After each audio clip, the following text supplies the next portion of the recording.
Walwaraansi kaaba Itoophiyaa Tigraay keessatti adeemaa jiru kan miidhaa caalaa geessise dubartootaa fi ijoolleewwan irratti kan jedhu gabaasni Amnesty International haaraa baase ogeessotaa fi hojjettoota fayyaatiin alatti namoottan hokkora saalaatii fi gudeeddii dirqii dandamatan 63 kan lammiilee Tigraay ta'an haasofsiiseera.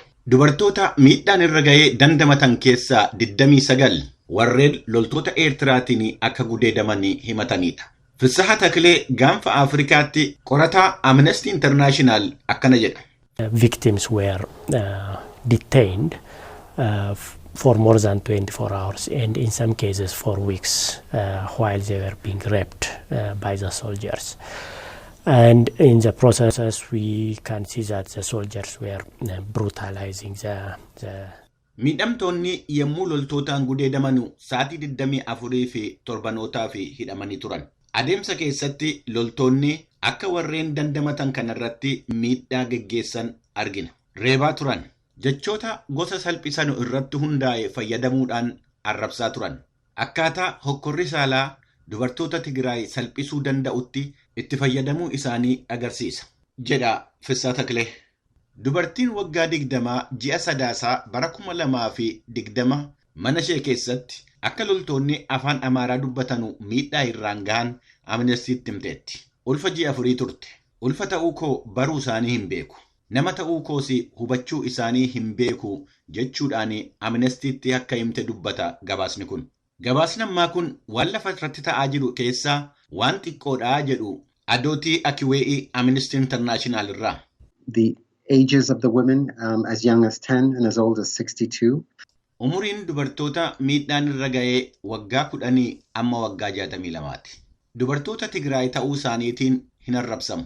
Haa ta'u jedhamee namoottan adda addaatiin gudeeddiin saalaa irratti raawwatameera. Ulfa ta'aniyyuu jedhu Adootii Akiwee'ii.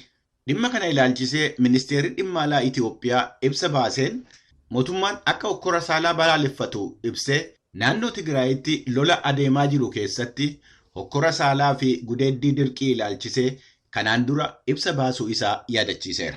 Namoottan gocha seeraan alaa raawwatan akka seeratti dhiyeessu beeksisuu isaa ibsee namoottan miidhaan hokkora saalaa irra gahe gargaaruudhaaf mootummaa yeroo naannoo Tigraay wajjiniin akka hojjechaa ture himeera ibsi ministeera dhimma alaa Itoophiyaa kun. Ibsichi gabaasa Amnesty International amma baase irratti akka jedhetti gabaasichi akka loogii qabuu fi haala ogeessummaatiin akka hin hojjetamne ibseera. Karaa biraatiin ministeera dhimma alaa Eertiraa Yemaane Gabre Masqal fuula Tiwiitarii isaanii irratti akka jedhanitti gabaasni Amnesty ifaa ifatti waan sirrii hin taanedha jedhaniiru. Akka obbo Yemaaneen jedhanitti Amnestiin bitaaf mirgarraa dhugaa jiru addaan baafachuudhaaf yaaliin taasise hin jiru. Waa'ee gabaasa kanaa irratti VOA'dhaan kan gaafataman itti gaafatamtuun dhimma pireesii White House Jen Psaki deebii kennaniiru.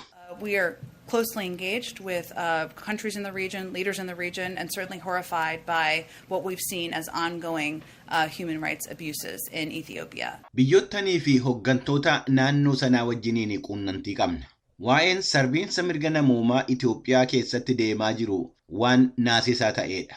Jedhan Jen Psaki. Ministeerri dhimma alaa United States irra deddeebi'ee gareen hunduu lola dhaabanii lammiilee Itoophiyaa miiliyooniitti lakkaawamanu warreen beelarra jiranuu fi gargaarsa namoomaa fi qoricha fayyaa qaqqabsiisuun akka danda'amuuf akka fedhii agarsiisan yookaan akka heeyyamanu waamicha gochaa jira. Muummeen ministeeraa mootummaa Itoophiyaa Abiy Ahmed akka waraana adda bilisummaa uummata Tigraay yookiin TPLF lolaniif lammiilee biyyattii gaafachaa akka jiran gabaasni Sindii Sa'an VOA irraa qopheessite kun ibseera.